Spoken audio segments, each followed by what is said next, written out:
call you my sweetheart. I would rock you willingly. Wanna carry you far, far away. Wanna keep you near to me. I wanna answer all your questions without saying a thing. Wanna kiss you in the daylight, just to know I still exist. I wanna call you my sweetheart. I would rock you willingly. Wanna carry you far, far away. Wanna keep you near to me.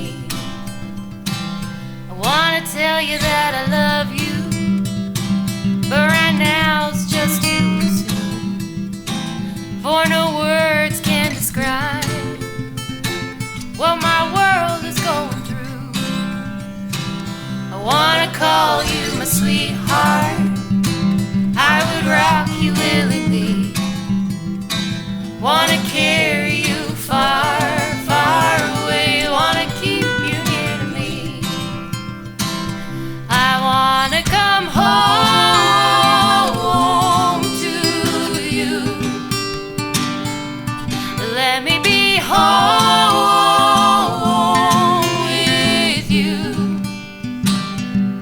'cause my home's with you, with you.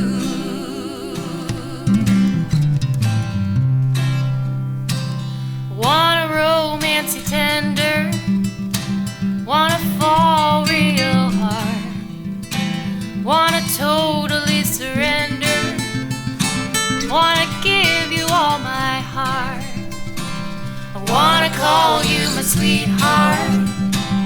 I would rock you willingly. Wanna carry you far, far away. Wanna keep you near to me. I wanna call you my sweetheart. I would rock you willingly. Wanna carry you far, far away. Wanna keep you near to me. Wanna carry you far, far away. Wanna keep you near to me. I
honest truth. Though heartache, come away with me. Nurse my sorrows in melody. Climb over blanket memories.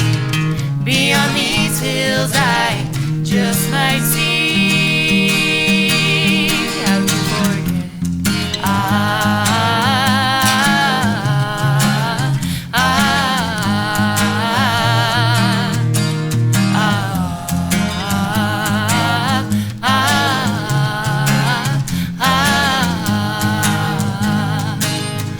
Oh, love reside with me in my heart. Love reside with me in my song. Love reside with me in my heart. Love reside with me. Oh, heartache, come away with me. Nurse my sorrows in melody. Climb over blanket memories. Beyond these hills I just might see. How to forget.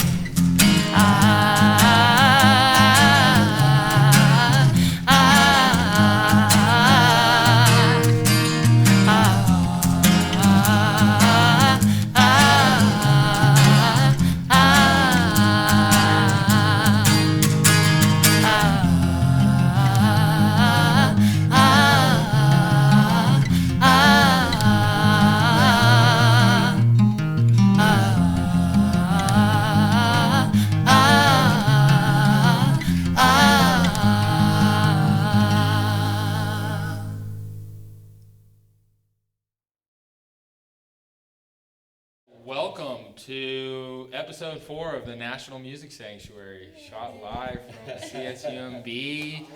And we got the Lady Crooners in the studio. They just played an incredible set for us. Thank you very much, guys. Thank you for having us here. And can we maybe just get a quick introduction and tell us who y'all are and what you do in the band? My name is Kevin Connors, and I play guitar with the Lady Crooners. And sing on occasion, yes. My name is Joseph, and I sing and play guitar and write a lot of the songs with this attractive young lady to my left. My name is Nadia, and I am the lead singer, I guess, for the Lady Crooners. And I do a lot of the songwriting and kind of keep this group going. And my name is Megan, and I sing backup. So tell me, where are you guys from? Where are you based out of? Originally, we grew up in Santa Cruz, so we've got my brother Joseph and my sister Megan. Oh, it's a family affair. It's Hey, a wait a family minute. affair. Carter family. Oh my God. Cash family. Yeah. Got some legacy working on here, And Kevin. No, Kevin. Is the adopted Kevin's brother, or? new member of the family. I just recently moved to San Francisco, actually, on the 1st of the month. I originally grew up in Chicagoland and then moved out to Oregon for like 9 years, and then just came down to the Bay Area like 6 months ago. So can we talk a little bit about why you would write songs? I mean, why not in your spare time throw ceramic pots or quilts? You know, why? What draws you to songwriting? For me, I think it's like the perfect art form because it combines all of the other disciplines that I've done throughout my life with the performance aspect, and then I've done quite a bit of writing in the past as well. And then it's really just about the collaboration of having, in this case, my family and friends, and being able to come together and do a performance like that. There's no other feeling like it. When you get people singing harmonies that tight and playing music that well, it's just an awesome experience. So that's why songwriting. Anybody else want to comment on that? Yeah, I guess, you know, we are a family, and I think for me and I think for us, music has also been a huge importance in our life. You know, some of my earliest memories are my dad's band practicing. He had 9 brothers, and he was the lead singer, and there's the drummer and the bass player and the guitar player, and I'd sneak out of bed at night and listen to them practice. So there's a lot of ways to express yourself, but when you have something that's kind of that deep seated in who you are, just your kind of makeup, your general core, then it kind of goes back to that. There isn't really a feeling that replicates that when you're able to recreate all of these good memories just by playing music together. So it's definitely a homecoming in many ways, because you guys are brothers and sisters and adopted friends, and music does bring people together. Is there certain artists that you look to that you say, hey, this is where we're going, and if those artists are there, which I'm assuming they are, how do they work out technically in your songs?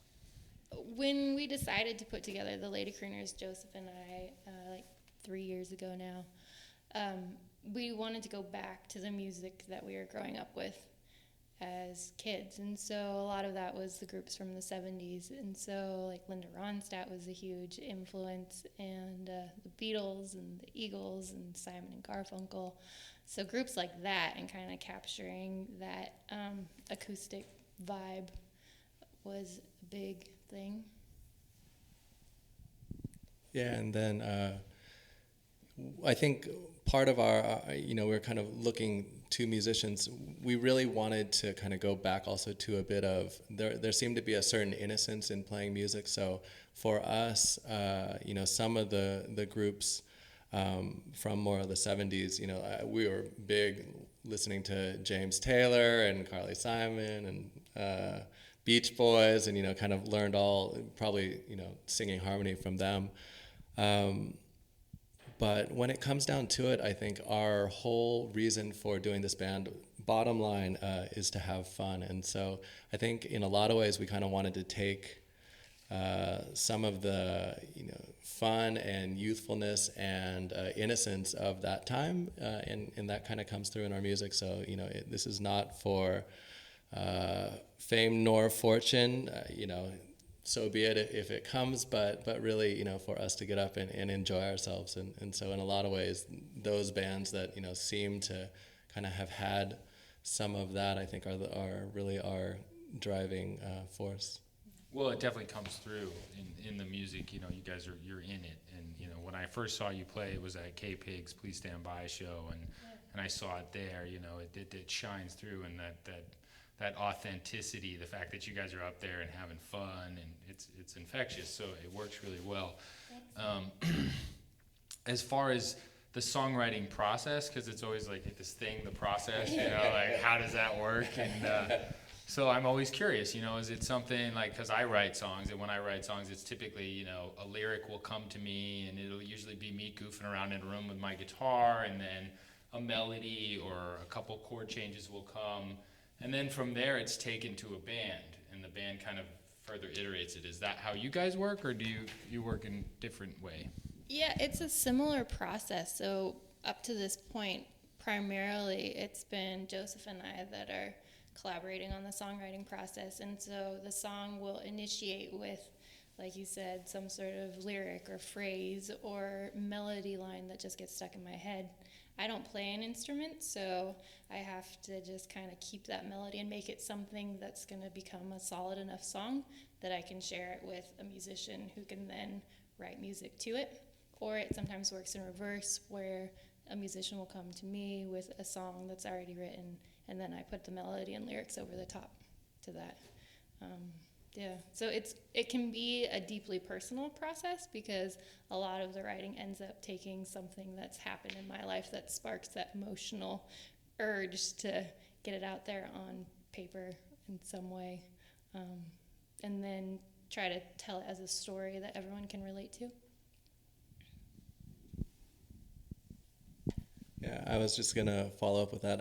There is something also with being a family, that we were talking about this actually a little earlier, and saying, it's nice, it's kind of that thing where, another person kind of completes your sentence, or, when we're singing together, it's like, that the person's going to be there. You're not looking for cues. Everybody just kind of innately follows, and I feel like songwriting is kind of that process as well. Like, it's deeply personal, and we strive to, really hone our craft and are really attentive to that, but it's not a tortured process. It's kind of more one of joy, and in the passing back and forth, it's kind of like, oh yeah, I was totally gonna do that, or it's almost like we do things that tend to be what the other person would have done anyway, or what they had in their mind. It just kind of naturally seems to flow that way. So it's, I guess, kind of fortunate in that, and fortunate in that it works like that. But yeah. Yeah, it definitely sounds good. So you're fortunate in that regard, because if it wasn't flowing, then I don't know. A lot of how we work, and I don't know, this is Santa Cruz upbringing, but if it's from the idea of our first album was done with a guitarist from Australia, and it was a very much a circumstantial thing, and just kind of had this meeting like, oh, this would be a great moment. And the same with meeting Kevin, it's like instantly it's kind of like, oh yeah, we can play music together, this will totally work. And I feel like sometimes the songs, like I said, rather than it being kind of a tortured thing, it feels more kind of like a gift that you kind of find, and it's almost more the idea of acknowledging that it is something, and being respectful of that, rather than kind of this like digging process. But I don't know if you feel differently. Yeah. Well, I feel like you can't force creativity, because then it won't feel as alive as it could be. And I think, at least for myself, I've learned in the process of making all different types of artwork that the best is when it kind of becomes its own entity, and it takes on a life of its own. And if you have preconceived notions of how it's supposed to be, then you're never going to be satisfied with it. But if you just let it kind of become what it is, then it's going to wow you, pretty much every time. And it's a really cool experience to have that happen. Just on the same note of what you were talking about, just like the contrasting perspectives of like just kind of waiting for the inspiration to come to you, as opposed to having it be something that you work on every day. I like to kind of like, if I had to say one way or the other, I like to just wait for the inspiration to come. But I don't know, I view it as the easier, more fun route, rather than like writing a song every day. I love to learn covers and just kind of like learn other people's songs and have this like massive catalog in my head, even if I don't remember them that day or whatever. I know it's floating around in there, and I have this big toolbox of chord progressions or whatever, these things that I've heard that, when the inspiration does strike, it's like I have a well to draw from, rather than if I was just sitting around every day, not learning covers, not writing songs.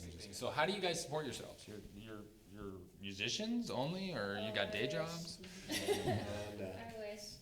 Well, I just moved, so I'm trying to figure that out. Got some money saved up, and I'm watching it disappear. And I've been bartending in the city, and prior to moving, I played in like 3 different bands and taught, and managed to get by that way. And hopefully going to be doing the same thing down here. I'm just trying to figure it out. So. And I actually went to school for doing graphic design, so I kind of, with that, I'm just finishing the CD artwork and all that, but I did freelance for about 10 years, and kind of toy with doing a full-time gig now and then, and San Francisco definitely has some enticing things, but all that being said, the dream is to really have music support us out. I'll be a computer nerd until I can have the tunes pay the rent, but I'm hoping that that's not too far out. I spent many years working as an artist, and then I published a couple children's books. And then when we decided to move the band to the city, I had to get a more lucrative job. So I'm currently working with a startup sunglasses company as one of their production people, which is great because it's like a repetitive task. So my brain can just think about songwriting or where we're going to play next or any of those things. So it's good. And I have the lovely job of working at a restaurant right now, but I'm actually pretty happy about it. I'm a pretty new addition to the band, just joined a couple months ago, I guess. And before that, I did a couple year stint in an office job, so I love having this creativity and outlet in my life. And there's pretty much nothing better than playing music with these guys. So it's all worth it, whatever else you have to do. Can you talk about what strategy you have now these days to get yourselves out there and how you think about moving from the level you're at now to the next level? First of all, prepare like a whole bunch of material so that when and if the time comes, we have a catalog of music that's original and it's ours, and that we've mastered it to the level that if we get the opportunity to be in front of people that could make a difference to our careers, then we can, you know, be a prospective person that could move forward for them. And then I think we're trying to gain an understanding for the social media and what would be the best avenues to start pushing the music through, because you can do so much these days with it, and it's just a matter of being persistent and being clever with your approach. I think it's something that we actually talk about a lot. You know, for us, it's a very cognizant, or we're very cognizant of it. You know, it's not just kind of get together and have band practice, but we actually have band business, you know, meetings, which I think is really important. And, you know, there's, I think, kind of twofold. One is, while the model has changed, the necessity to kind of keep at it, you know, there are some bands that are, you know, just maybe don't make the grade, but a lot of it is still, you know, kind of that dumb luck that you've done it. You know, you're an overnight success after 10 years or 5 years or however long it takes, of kind of, you know, where it still is the person, and maybe instead of them signing you, you know, they'll give you a spot on a TV, you know, a sitcom, and that kind of gains awareness. We played a show with a band out of LA called the Leftover Cuties, and, you know, they got a song into a Samsung commercial that aired during the Olympics, and that kind of got them a little more exposure, and then they got on the title credits of a sitcom, and, you know, then through that got management, and, you know, there's different routes. And additionally to that, I actually am starting a new gig with a company that's called BitTorrent, and I joined a lot for the band. And the fact that I would be part of a new initiative called Content, which is basically signing new deals with artists and doing rev share deals with them. And I took it because I think that there's not a lot of like untapped, well, there's always going to be new ideas, but right now, you know, with Facebook and Instagram, you know, I feel like there's a certain level of just inundation, and I think that that could be, you know, an interesting way of getting in front of millions of people, you know, kind of doing some new ways of getting your music in front of people. So in addition to digital downloads that you get through BitTorrent sites, there'll be now a new original content subgenre, basically. Yeah, so, and so they... people that are familiar with BitTorrent and use it like myself, don't tell anybody, you know, then that's a huge market if you can tap it right. And yeah, you and 750 million people, or, you know, whatever it is. And they're developing a new format where, you know, instead of just download as much as you want, you can download it, but maybe you have to enter an email address, or, you know, there's a little store already within it, or you know, you have a Facebook like, one of these things that for artists, you know, does help kind of solidify yourself and your brand and all of these things. So yeah, it'll be interesting. Yeah, that's clever. I like it. Keep me posted on that one. To the young musician out there in cyberspace, okay? They've just stumbled upon this group here playing on the National Music Sanctuary, and they're thinking about starting a band. You know, what would you say to them? You know, would you tell them to kind of work on your chops and woodshed for a while and learn a bunch of covers, or would you tell them, you know, what sort of advice would you give them? I would say absolutely do it, because you only live once, you know. You don't want to be the person that regrets that you never tried it. So I think there is something to polishing your act before you get in front of people, so then you won't have doors closed to you when you're not ready to be going through them. But yeah, practice your stuff, write stuff, be creative, put it out there in the world and see what happens. You'll probably hear a lot of no's at first, but if your heart is telling you yes, then keep going. Absolutely. I was just going to add to it that I feel like so much emphasis these days is put on the final result and having some sort of measure of success, but it's really about the process as well. So enjoy all the years that you put into it of hard work, because they'll be great. Yeah, I think, I guess the advice that I would have is, don't wait for someone to kind of give you permission to do something. I think those days in a lot of the sense of the industry are long gone, but there are still people that thrive on hearing you. We have shows where people are thrilled that we played, people that we have never seen before. So don't wait. If you have something to say, self-fund, do a Kickstarter thing, get somebody that believes in you, or, these days you can record something in your home and put it out there and just kind of keep going and don't wait for anyone to kind of say yes or no. Well, a lot of that has already been said. If I could add to that, I would probably say that, this applies to all walks of life, is that, hard work pays off. So, it's not always fun. The main goal is to make it be fun, but, it's like, don't be afraid to sit there in your bedroom for hours and hours and work on something, because that, even though in the short term maybe seems frustrating, you're not going to get anywhere, but, you multiply that times weeks, days, years, whatever, it's like, the funny thing is you may not notice yourself getting better, but then, like, your friend or your mom or whoever will be like, what happened? What have you been doing? Like, what? And it's weird because you don't necessarily notice it because you're the one in your bedroom all the time doing it.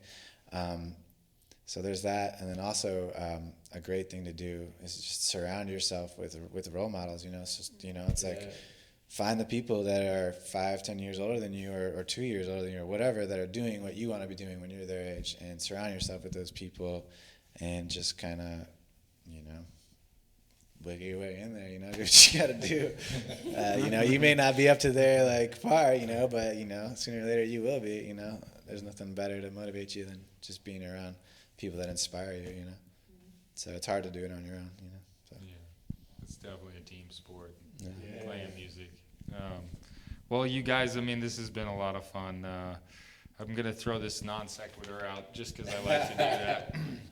But I like to take quotes from other songwriters that I respect, and this one comes from Steve Malkmus from Pavement. And he says that a good voice isn't so important. It's more important to sound really unique. What do you think about that? I don't know how I feel. I think, it's unique, but I don't know. I think that there's a certain level of truth in the sense that, because there is so much chatter these days, if you have something that, like a Blind Melon, you hear a Blind Melon song and it's a Blind Melon song, it just kind of works like that. So it makes it easier, but I would much rather have someone who can really sing in the sense of the art form than, just somebody that sounds weird.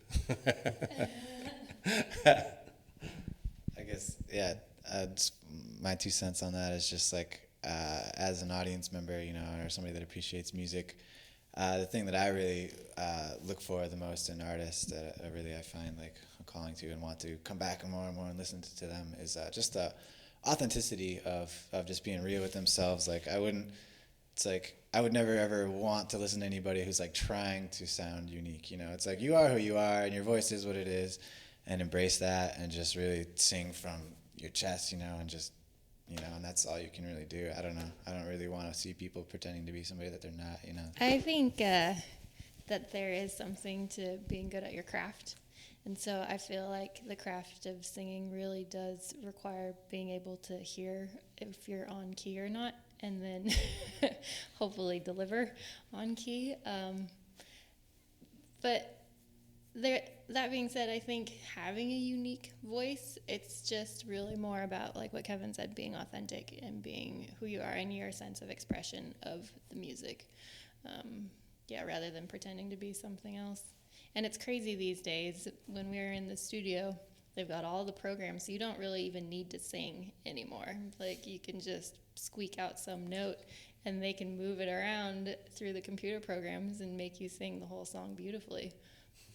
And so I've heard some interesting stories of artists that get these amazing demo CDs, and then they go play live, and they don't sound a thing like their demo, you know, because they can't do it. So I think being real to your craft. That one. So just for fans out there, where do they go to get Lady Crooners CDs? You can go to theladycrooners.com, and we actually have a CD release, a new CD that's going to be coming out on the 13th of this month. We played our first gig in San Francisco at a club called Amnesia, and we're actually going back there for this CD release, so it'll be a lot of fun. But yeah, theladycrooners.com. There's one CD up there now, and there'll be another joining it soon. I think that's it, guys. Thank you so thanks for coming much. down. Thanks for Yeah. being part of the Thank National you so Music much. Sanctuary. Yeah. And best of luck with everything. Thank you. Yeah, thanks a lot. That's a wrap.